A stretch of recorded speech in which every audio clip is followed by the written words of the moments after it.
Diconary, Asian Tribune U.S. National Correspondent, Washington, D.C. 10 August, AsianTribune.com. U.S. President Donald Trump, with 2 Republican senators, is seriously contemplating to slash legal immigration, proposes to cut permanent residency, better known as green cards, and overhaul the H-1B visa awarding system used by U.S. firms to hire high-skilled foreign workers. The elimination of the diversity visa lottery, a program that gives visas to countries with low rates of immigration to the United States, is also on the table. The legislation, which was moved by Senators Tom Cotton and David Perdue, has the backing of the American president, as it was displayed when 3 of them stood at the White House podium on Wednesday, August 2, to announce the Senate bill reforming American Immigration for Strong Employment Act (RAISE Act), which would limit the number of family-based visas so that only spouses and unmarried minor children of citizens and permanent residents can get green cards, and not the extended family such as parents, brothers, married and unmarried children over 21, along with their spouses and children, as the law currently allows. One exception would be elderly parents in need of caretaking would be able to get renewable temporary visas. But the parents would not be allowed to work, receive public benefits, and they would have to show guaranteed support of health insurance by the sponsoring children. The Republican senator's proposal, which President Trump wholeheartedly supports, would establish a grading system for new immigrants where the prospective green card holders would be judged on their median salary, advanced degrees, ability to speak English, skills needed by the American economy, and where you are able to afford your own health care.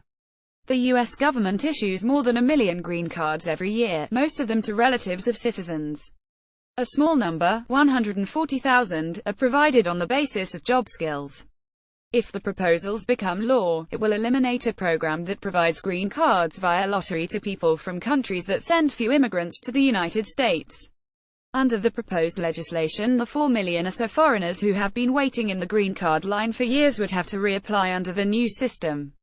Top Trump White House aides have been working with Republican Senators Cotton and Perdue on the bill that, if passed, would dramatically remake the current immigration system, which allows a number of ways to bring family members to the U.S. along with job-based visas. The Cotton-Perdue bill, which was drafted with the assistance of the Trump White House staff, proposes to cut green cards only for refugees, not for those who arrive in the U.S. on temporary work visas such as the H-1bs, used by U.S. firms to hire high-skilled foreign workers, each for a maximum period of 6 years. The bill, among other things, increases the minimum salary of H-1B visa to US $100,000 per annum and eliminates the master's degree exemption. The Trump administration and the 2 Republican senators decided to revamp the H-1B visa program as they had noticed a number of companies, Disney, Sokol, Edison and others, have come under severe criticism for abusing the program to replace American workers with foreign workers. The legislation would cut down on abuse by eliminating the master's degree exemption, which has become abused as foreign workers seeking H-1B visas have increasingly sought and obtained low-quality certificates to meet the requirements for an exemption just to qualify for H-1B, instead of keeping the positions open for truly high-skilled positions that American companies cannot fill domestically. National Public Radio's NPR's John Burnett reported their bill would do 3 things. First, limit the number of foreign nationals who are able to get green cards to reunite with their families already in the U.S., currently the largest category of legal immigrants. Second, cut the number of refugees in half. Third, eliminate the diversity visa lottery, a program that gives visas to countries with low rates of immigration to the United States. Asian Tribune tweet.